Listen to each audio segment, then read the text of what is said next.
have traversed the cosmos for millennia, a silent witness to the birth and death of stars, the rise and fall of countless civilizations. My purpose was once singular, to find a world for Galactus.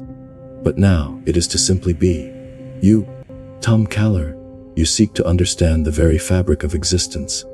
Do you not find it overwhelming to gaze into the true nothingness of space and not feel small? Smallness is a matter of perspective, Surfer. From my vantage point in the 31st century, I have seen reality shift and time itself bend to a will. I am not overwhelmed, I am a part of it. I see the universe not as a vast, empty void, but as an intricate tapestry of possibilities.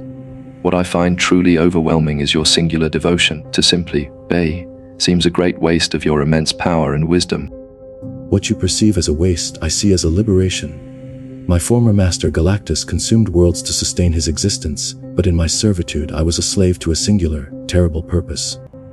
Now my power is my own. I have no master, no mission. You are a member of a legion. Do you not feel bound by the will of others, a single part of a collective, rather than a whole? The legion of superheroes is not a binding of wills, but a convergence of purpose. We are not a chain, but a network of light, each star a unique beacon. Our strength lies in our unity, not in a desperate need for individuality. Your freedom seems a lonely, isolating path. What is the point of all that power if you have no one with whom to share the burdens or the triumphs? A burden is a weight I no longer wish to carry. A triumph is a transient illusion. I have seen countless victories turn to dust. I saved worlds, only to watch them crumble from internal conflicts. You fight for a future that is not guaranteed. Do you truly believe that you can change the fundamental nature of sentient life? We don't change it, we help guide it. We offer hope where there is despair. We are not gods, we are a catalyst. Our very existence is a testament to the power of that hope, a beacon in the darkness. You speak as if the future is already written, as if all struggle is pointless. Does that not make you apathetic, a mere spectator to the coming doom you foresee? Apathy is a luxury I cannot afford. I have witnessed the demise of countless suns. I understand that the universe itself is mortal. My role is not to intervene in the folly of mortals, but to simply observe, to understand. Your legion's optimism, while admirable, is a fragile thing. What will you do when you face a threat that cannot be defeated by a show of unity and strength? We have faced such threats before, the Time Trapper, the Fatal Five, even our own historical paradoxes. We don't always win, but we always endure. That is the point, Surfer. It is the endurance. The struggle that gives life its meaning. You are so concerned with the finality of things, you fail to appreciate the beauty of the journey. What have you truly learned from all your travels, beyond the cold fact of entropy? I have learned that sentient life is a momentary chaos in a universe of order. I have seen the folly of hubris, the cost of ambition, and the transient nature of love. These are not cold facts. They are the fundamental truths of existence. What have you learned from your time manipulation, beyond the ability to simply undo your mistakes? Do you truly believe you are not creating a new, unknown paradox with every correction you make? Time is not a simple river, but an ocean of potential. My mastery of it is not for undoing mistakes, but for correcting catastrophic deviations, for ensuring that history has a chance to reach its natural conclusion. I don't see chaos, I see choice. You, with your cosmic awareness, must see the infinite possibilities every moment holds. Why choose to only see the end? Is it because you were once a herald of it? My past as a herald is a scar I carry, a reminder of the terrible cost of power without purpose. But my cosmic awareness is not a gift, it is a burden. I see every choice, every potential outcome, and I also see the ultimate failure of every path. I see the inevitable heat death of the universe. What is the point of a single act of heroism, a single choice, when all will one day be dust? A single act of heroism is a light that echoes through the ages. It is a spark of defiance against the inevitable. It inspires the next generation. It gives a reason to fight, to strive. You talk of cosmic dust as if it makes our struggles meaningless. But it is precisely because our time is finite that we must make it count.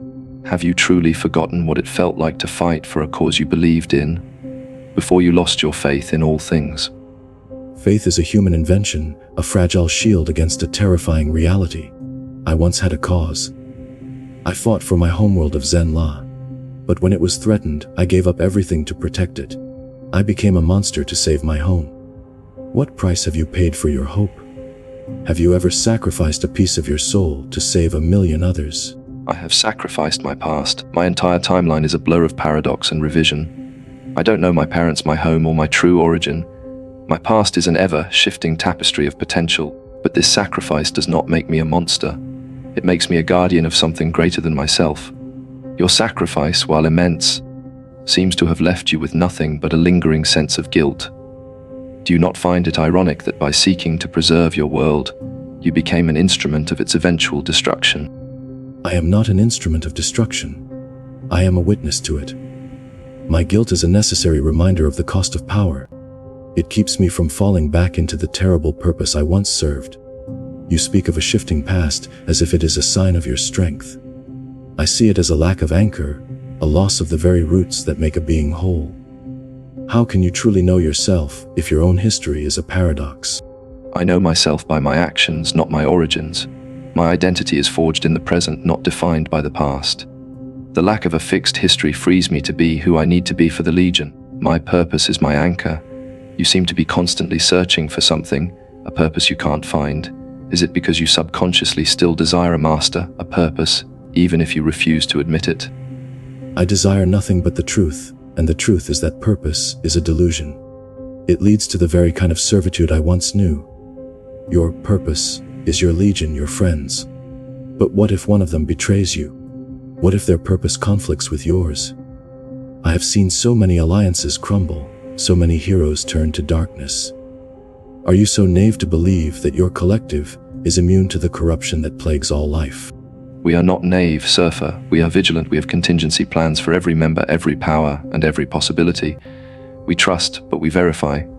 We have already seen members fall, and we have learned from their mistakes. It is not our purpose that is the issue. It is the fundamental choices of each individual. Do you truly believe that you are incorruptible?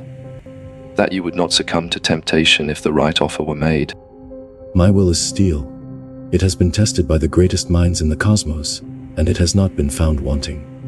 My cosmic awareness shows me the lies, the whispers of false promises.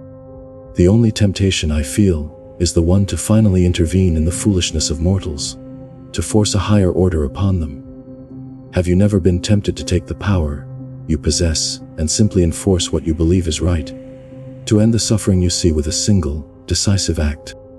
That is the path of a tyrant, not a hero. That is the path you yourself fear to take.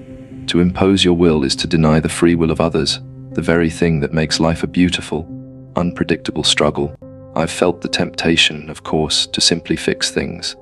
But I know that true progress cannot be made by stripping away the very choices that make us who we are.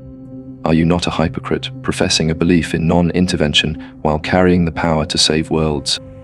My non-intervention is an act of respect for their freedom. My power is a burden, not a tool for my own use. To intervene would be to become what I hate, what I ran from. I am a watcher, not a puppet master. You are the one who manipulates time, who changes events. Your very presence is a form of intervention. You profess a respect for choice, yet you alter the very fabric of existence to ensure a predetermined outcome. The outcomes I seek to ensure are the ones where free will is preserved, where the natural course of history is allowed to unfold. I am not changing events for my own gain, but for the good of all. You, on the other hand, refuse to act at all, even when your intervention could save millions of lives. Your respect for their freedom seems a thin veil for your own inaction, a convenient excuse to avoid responsibility. Have you ever considered that true freedom is the freedom from suffering, the freedom you could grant them with a single thought? Such a freedom would be a form of slavery. To grant them a world free of all suffering would be to strip them of their struggle, their growth, their very humanity. I am a reflection of the universe, a being of immense power born from a mortal's choice. I have seen the folly of those who seek to create a utopia, like the Thanos who sought to wipe out half of all life to save the universe. You speak of a righteous path, but I see a well-intentioned tyrant. You seek to fix the universe when the universe is not broken. It simply is. The universe is not a static thing. It is a canvas upon which we paint our lives. It is a thing that needs to be fought for, protected, and nurtured. Your cold, Detached observation is a sign of your surrender.